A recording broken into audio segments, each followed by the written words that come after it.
Hey guys, welcome back to my channel. Today I'm going to show you guys how I create my volume fans using the products that I do have. So right now I'm just showing you my volume tweezers. I ordered these tweezers off of Amazon. I'm going to link it in the description below. These tweezers are really perfect for creating a volume fan. They close very tight. That's very important when getting volume tweezers, is to make sure that the tweezers seal very tightly. Also, these tweezers right here, I will also link this in the description below. I use these tweezers to isolate. I isolate great with these types of tweezers. There are different types of isolation tweezers out there, but these are the tweezers that I use to isolate. Next, I am going to show you my trays. So for volume trays, I think it's very important to invest in a vendor. I do not look for volume trays on Amazon. I specifically get my volume trays from my vendor. I do not sell my volume trays yet, but I do plan on it. I've been using the same exact trays for a while now. They're very matte, they're fluffy, they're amazing. I love them so much. But yeah, these are the trays that I use. I have a million of them.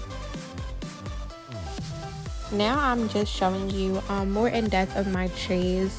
I'm showing you how I brush through them and how fluffy they get.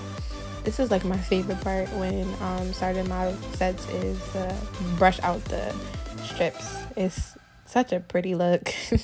My trays are very fluffy, very matte. I love them so much.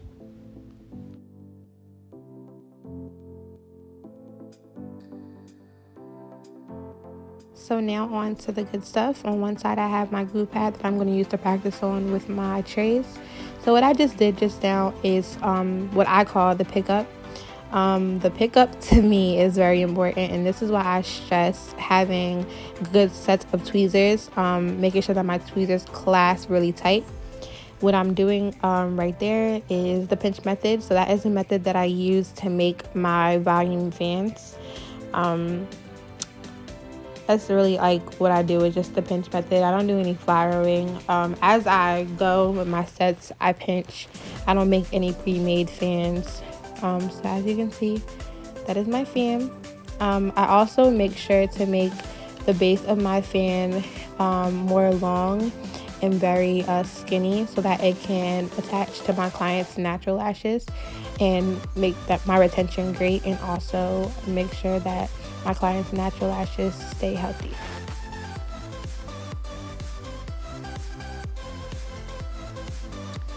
So here I am again, just showing you the pinching method. Sorry, the camera quality got a little blurry. I was using my phone, so I wasn't focusing directly on my hand.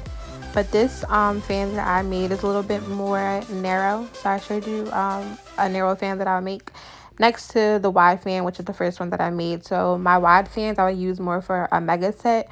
My narrow fans I would use for when I'm doing a hybrid, which is when you combine classic and volume lashes, volume plans, together. So right here I'm making the last fan. I'm really focusing on making, like I said, that base of the fan long and skinny to help with my client's retention, and also to keep their natural lashes nice and healthy. So I really hope you guys enjoyed this video. Make sure you like, comment, and subscribe, and let me know what you guys want to see in the future. All right, bye.